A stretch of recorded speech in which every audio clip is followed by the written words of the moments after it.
Sr. Presidente, senhores membros do Governo, senhoras e senhores deputados, o tema do poder de compra dos portugueses, proposto pelo CDS-PP, é efetivamente um tema importante para discutir na Assembleia da República, em especial quando existem propostas e essas propostas, pelo seu realismo, coerência e execuibilidade, dignificam a discussão e não pretendem apenas e só marcar a agenda mediática.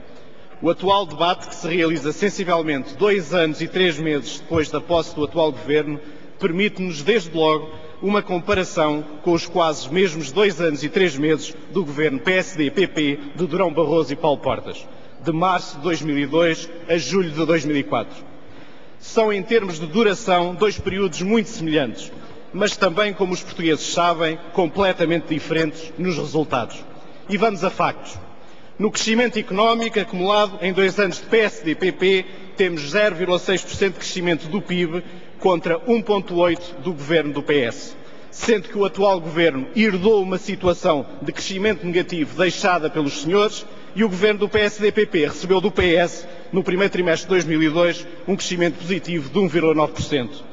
Facto.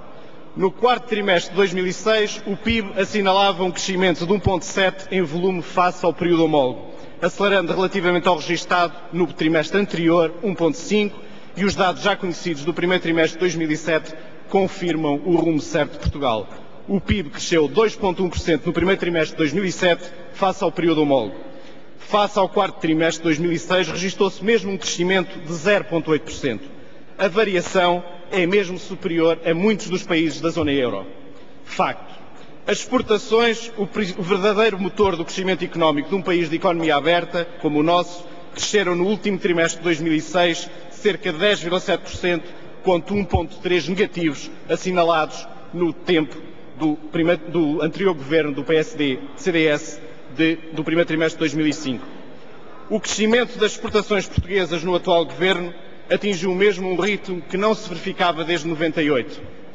Quando os governos do PSD-CDS deixaram funções, havia em Portugal cerca de 5.094.000 pessoas empregadas em Portugal. Durante o período da governação da direita, houve uma significativa perda líquida de emprego. Com a direita, o número de desempregados subiu de 235.600 pessoas no primeiro trimestre de 2002 para uns tão extraordinários como dramáticos 412.600 no final da vossa governação. Nunca, como nos governos do PSD e do CDS, o desemprego tinha decrescido tanto em Portugal. Bateu o recorde no desemprego, quer em termos históricos internos, quer comparado com os países da União Europeia. Quase que duplicou. Cresceu 75% com o PSD e o CDS. 2 anos depois, no primeiro trimestre de 2007, último valor conhecido, havia já em Portugal cerca de 5.135.000 pessoas empregadas. Foram criados assim mais de 41.000 empregos líquidos. Mas apesar de um forte crescimento líquido do emprego com o PS, houve um significativo aumento da população ativa. O governo anterior não só criou um único emprego líquido, como destruiu mais de 37.000 empregos. Facto. Em 2005, quando o governo do PSD-CDS deixou a governação, o déficit previsto nas contas públicas era de 6,8%. Durante a governação do PSD-CDS, e mesmo apesar da utilização de receitas extraordinárias e de uma obsessiva e doentia luta contra o déficit, os resultados foram uma miragem apenas real pela imposição de pesados sacrifícios aos portugueses.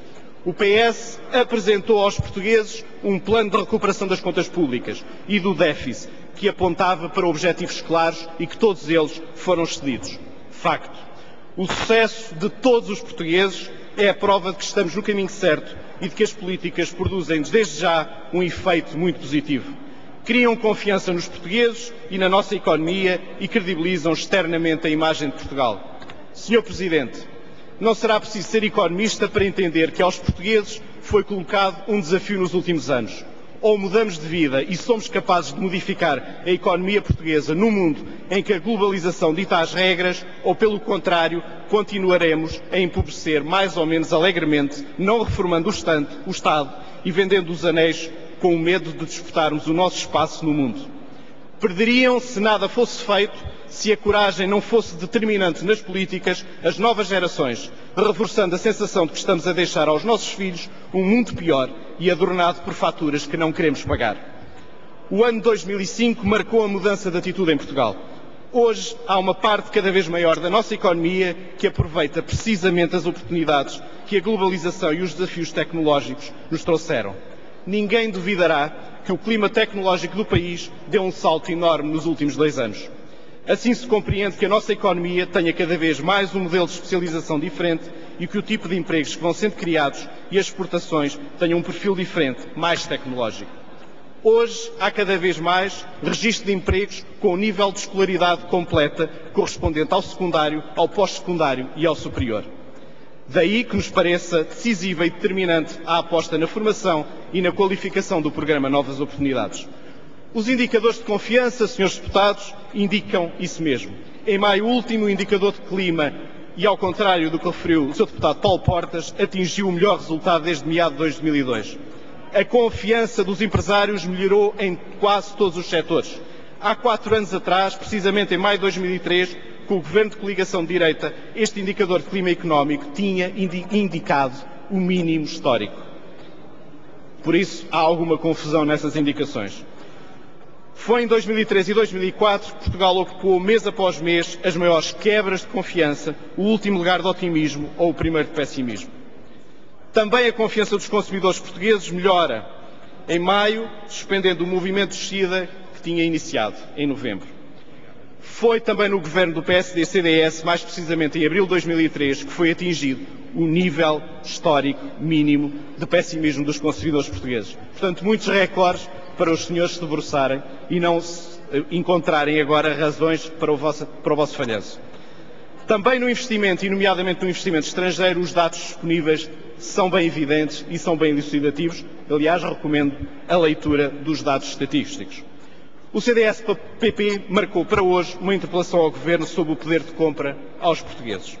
Esqueceu, tal como tinha feito no Governo do PSD, a política de defesa do consumidor, nomeadamente nos aspectos que relevam para os temas como o do crédito à habitação, da fixação de regras do arredondamento da taxa de juros, quando aplicados aos contratos de crédito à habitação, que têm um peso determinante nas despesas mensais dos portugueses, ou do direito à informação dos consumidores portugueses, ou da criação do Gabinete de Orientação e Endividamento dos Consumidores. Afinal, foram coerentes.